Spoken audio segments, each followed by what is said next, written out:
Okay, this is part 4 of cancer. This is oncological emergencies. So we will talk about those, and also in this section we will discuss some breast cancer and skin cancer at the end. But we'll start out with the oncological emergencies. Again, this is the last section of cancer. All right, so the first thing we're going to talk about is something called superior vena cava syndrome. One thing I want to mention is that sometimes patients present with these problems at the outset of their cancer diagnosis if they already have pretty widespread cancer. Other times, though, they might not present with them until their cancer is well advanced and they've known they've had cancer for a long time, and perhaps this is towards their end of their battle and end of their life. So, but sometimes they do present with these, right? Somebody might come into your ER and they might have these symptoms, and because they haven't been to the doctor in a certain amount of time or whatever, they could have advanced cancer right at the outset. So, emergency really does mean what I mean it, right? They are emergencies. There are things that you must call the doctor for. They are the only ones who really can do much about this. So, superior vena cava syndrome, basically there's a compression or invasion of the superior vena cava by a tumor. You have to remember what the superior vena cava does, right? Where does it come from? Where does it go? So if you know that, that can help you with the signs and symptoms and help you recognize it. So it's feeding into the right atrium, and it's coming from the upper portions of the body.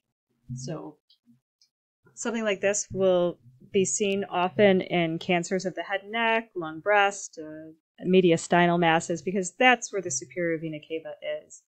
And if we don't do something about this, it can lead to lack of oxygenation to the brain. It can cause swelling and obstructions and death. So what does the person look like, right? The hallmarks that you're going to see are facial edema, periorbital edema, jugular venous distension, headaches, seizure. Most common would be facial edema. So somebody could have superior vena cava syndrome and it doesn't present so dramatic. Dramatic if the person's in extremis. At that point, what we need to do is sit them up, apply oxygen, call a rapid response, get that doctor involved. But some folks, they don't have massive obstructions, but you'll see this. You'll see the distended veins. They might have edema that's worse when they first get up in the morning, but then decreases throughout the day. But regardless of the situation, it's not something you are going to be able to do about anything about. So you can do positioning, right? Oxygen, set them up. But at the end of the day, the doctor needs to be involved. Perhaps they need a change in cancer regimen. Perhaps they need some debulking. But it's something that the doctor has to do. So spinal cord compression will be the next thing that we look at. And basically, it's a compression of the cord and nerve roots by metastatic tumor. So you can see the pictures here where the tumor is or where the spinal cord is. So a person complains of usually intense localized persistent back pain. They will have neuromotor changes. So your role here as the nurse is somebody comes to you and they're complaining of back pain, you have to do a neuromuscular assessment and see if they have any changes in their baseline. So what do, right? You get them to stop their activity. You might have to put them on bed rest, get that doctor involved. So if you have a spinal cord compression, you want to limit the chances that it could get worse. So general treatment for spinal cord compression might involve surgery, or it might involve steroids. But again, that's up to the doctor. It's nothing that the nurse is going to be able to do in order to help other than positioning, protection, and get the doctor.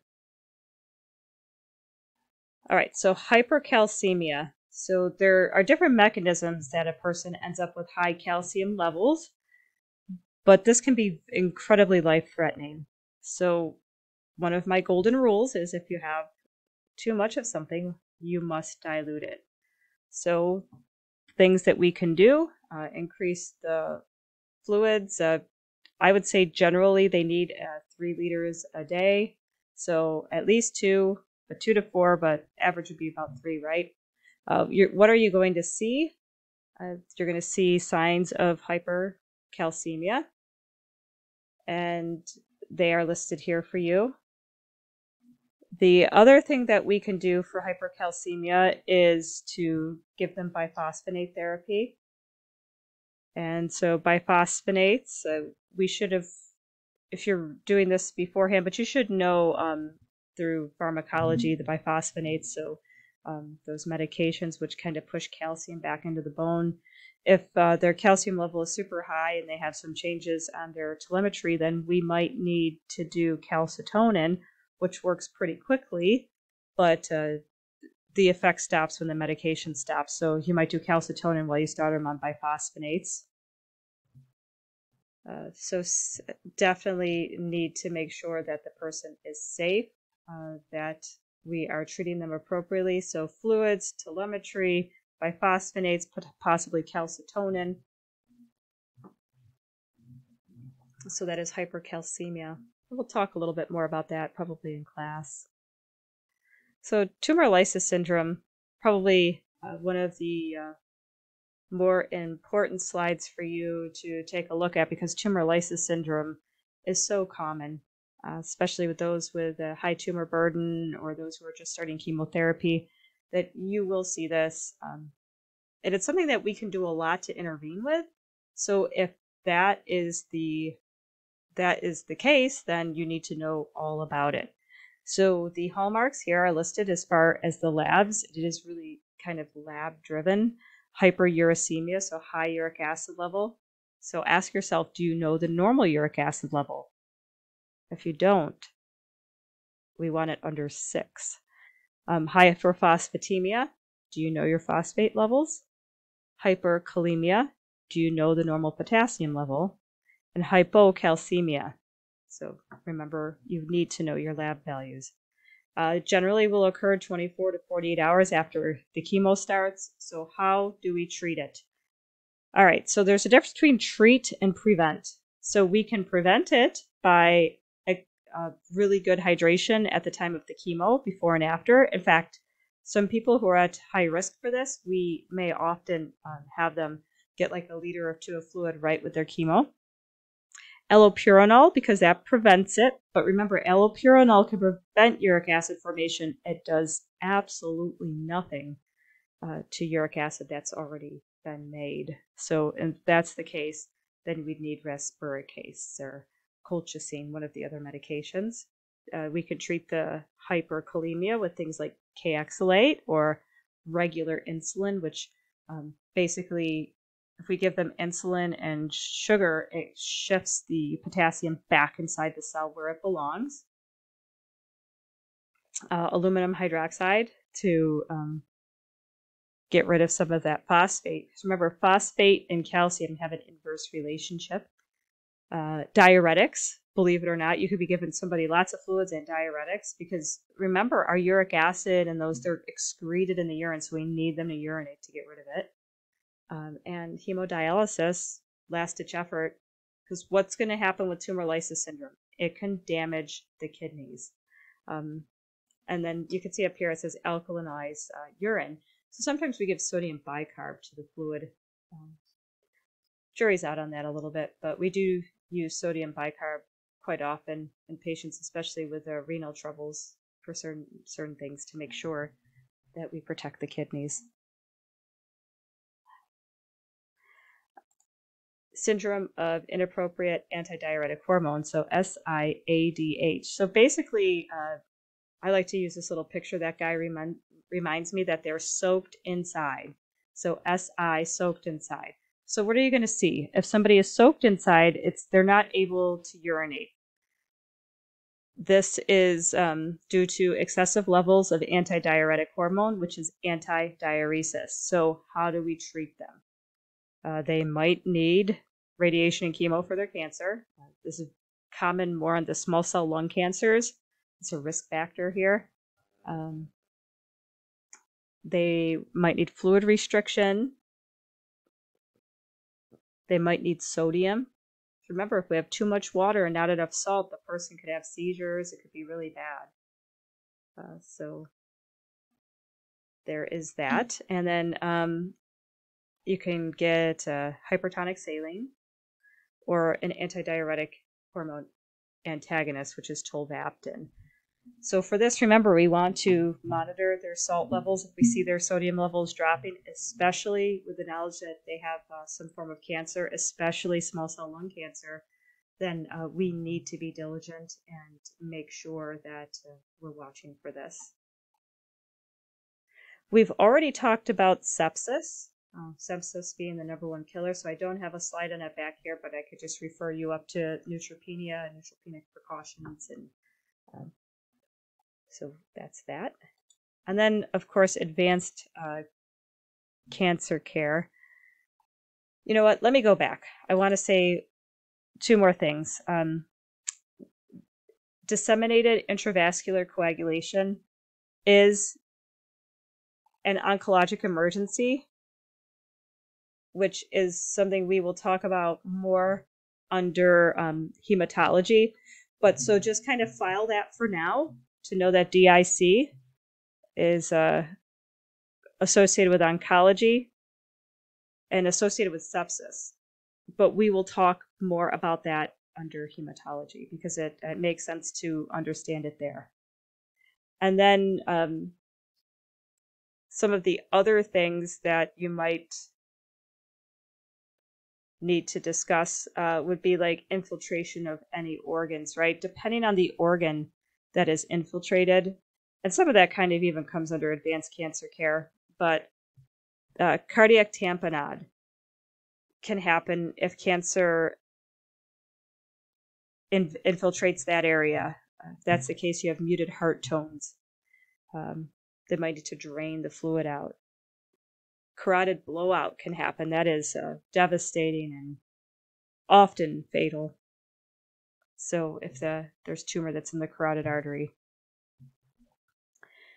But again, despite the fact that we have like 14.5 million cancer survivors today, there's still some issues with advanced cancer care and making sure that once we know that cure is not to be and control is not to be, then we do need to switch over to quality of life and making sure that our patients have the best life in their days, if not days in their life.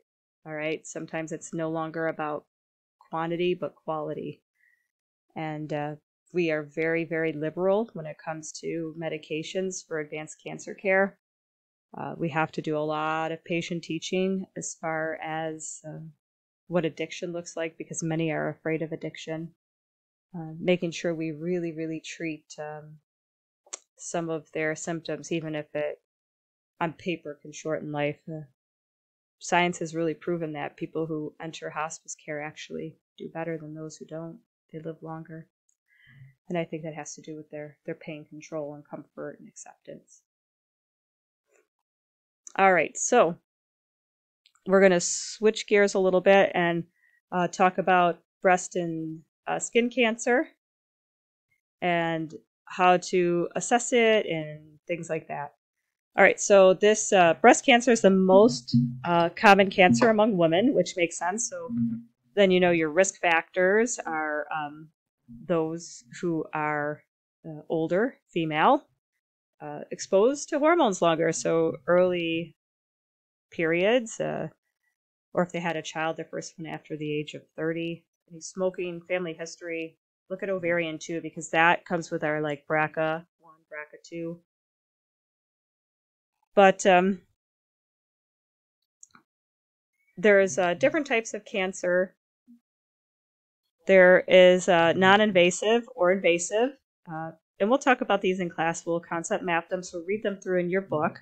And then inflammatory cancer, Paget's, and then we have triple negative. Triple negative would be probably it's a very aggressive form of cancer. So for us in this lecture portion, we'll start to talk about how do we catch it, right? So signs and symptoms, you have here in front of you. So any dimpling in retraction, most cases though are not caught by a person seeing a lump, they're caught on mammography. Some can cause nipple discharge, some can spread, they can spread through the lymph into the axilla, so you might see changes there.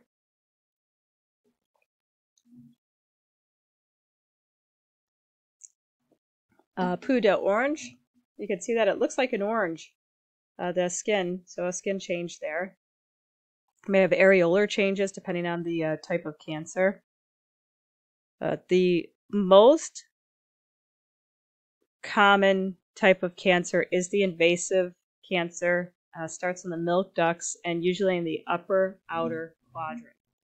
So upper outer quadrant is where you're going to see that the most cancers. So there is a genetic risk we talked about, so we need to look at the patient's family history and know what happened to their relatives. And then we have some recommendations from the American Cancer Society, right? When somebody is BRCA positive. You are responsible to know the recommendations from the American Cancer Society for screening of cancers by mammography and colonoscopy as well. All right, so difference between mammogram and ultrasound, sometimes you need them both, but now we even have digital mammography. So at the age of 45, it needs to be annually, and then I believe once we hit 55, it should be twice annually. And what it's doing is looking for microcalcifications that the ultrasound can't see. But if it sees something abnormal, especially it could be a cyst, could be something else, need the ultrasound to rule it in as a cyst. All right, so here is a stereotactic biopsy. If you have a suspicious area, basically the mammogram will tell you the exact location. They make an incision, kind of put a needle in there and sample it, and they also leave a little clip in its place so they can get right back to the scene if they were to need surgery or further management. Taking care of a person after biopsy is a skill that you are expected to have. So the most important thing is that they should have a post-surgical bra on it. Of course, bleeding would be your immediate concern, and then infection following up. No aspirin, no NSAIDs, no warfarin, vitamin E. If the biopsy is negative, then they continue on with their normal schedule. And if there's malignancy, then most places actually have what we call a breast navigator now that can help them with the process and what happens next. So once diagnosed, the thing to know is that decisions don't need to be made right then and there, right? Some of the worst things we can do is make decisions in a state of panic. It depends on what stage they are, how old they are, other prognostic factors, if there's mets at the time of diagnosis. So what are favorable? If it's non-invasive or the tumor's small, they don't have lymph node involvement. If they actually have estrogen and progesterone receptor proteins, because that means we could use some targeted therapy and hormonal therapy. If it's well differentiated or not a good HER2 person, so not much of that oncogene. So hormone therapy, here you have a couple of them. You have the SERMs, the selective estrogen receptive modulators, of which the most common would be tamoxifen. Understand that anything that works with estrogen can give you signs and symptoms of hormonal imbalances, including hot flashes and headaches and basically all the things that we think about when we think about menopause. And the aromatase inhibitors, they are not safe for use in people who are premenopausal. So if somebody was to have letrozole, sometimes they have a hysterectomy to make them postmenopausal. But it has to be in postmenopausal women. The other thing I'll mention too, which you may already know, the recommendation is that people aren't on hormones long term because there's a clot risk. So anytime you have something that's messing with estrogen, consider the risk of blood clots. So these people are at high risk for DVT as well. HER2. So people who have HER2 expression, they are generally faster growing aggressive cancers. And one of the treatments we do have, though, is Herceptin. It's been a game changer for these folks. For the triple negative, so this means that it's HER2 negative, PR negative, ER, so estrogen and progesterone negative, which means that it is not going to respond to hormonal therapy. This is 10 to 20% of all breast cancers.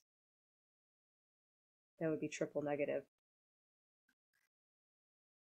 So we'll talk about a little bit more in class about surgical treatment and care of the patient, but understanding that there's lumpectomies, mastectomies, lymphedema, and body image disturbance. Those are what we're going to tackle. All right, and then so now we're going to move on to some skin. All right, so first thing we're going to talk about is basal cell carcinoma. That is the most common type of skin cancer. Rarely fatal, which is good. And then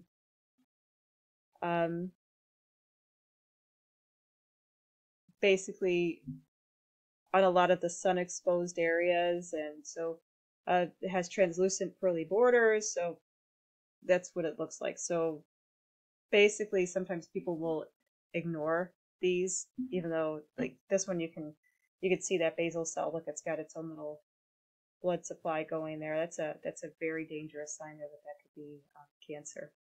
So basal cell carcinoma, usually you can cut them off, but they tend to be they're a little bit disfiguring because they're in the areas that are exposed: face, neck, hands, and scalp. So the surgeries to remove them can leave a lot of scars behind. Squamous cell, more likely to invade. Also in the really exposed areas. We'll concept map these in class as well, just for a little bit more. So again, squamous cell is much more serious a diagnosis just based on where it evolves from and the ability for it to metastasize. So Mohs surgery, that's one of the surgeries that we use. It's basically it's a very accurate tissue sparing type of surgery where they basically take the tumor off layer by layer by layer until they've gotten it all and there's clear margins all around. But we could also use electrosurgery and cryosurgery. But you'll see Mohs micrographic surgery for basal cell and squamous cell. Now, melanoma is different altogether, right? So melanoma arises from the melanocytes in the epidermis and the dermis. This is the most lethal of all skin cancers. Folks who are really at risk: Caucasians, fair-skinned, freckles, blue-eyed, blonde, and red-haired. However, there is a subsect of melanoma that affects people with more melanin. And basically, the problem with this is if caught early, like at stage 0 or 1, very curable. But most people don't catch it that early. So we have to make sure that we're doing patient teaching, that we're doing good skin assessments. And there is sort of a connection between pancreatic cancer and melanoma, of all things. So if people have a family history of pancreatic cancer, look their skin over twice. So it spreads very easily. It goes not only out, but vertically down. So it goes within the epidermis. So if you have only radial spread, you can pretty much treat it. But once it goes the vertical spread, then it's much harder to treat, goes deep, and can spread out. And then those that go from radial to vertical really quickly have a worse prognosis. So the thing you really need to look for is prevention of these cancers and then the A, B, C, D, E's. So avoiding the sun, good patient teaching about SPF, get their skin checked yearly at age 50, and then the A, B, C, D, E. So that's asymmetry. We look at these melanomas. They're very asymmetrical. B stands for the borders. Look at these borders. They're not well defined. C is for color.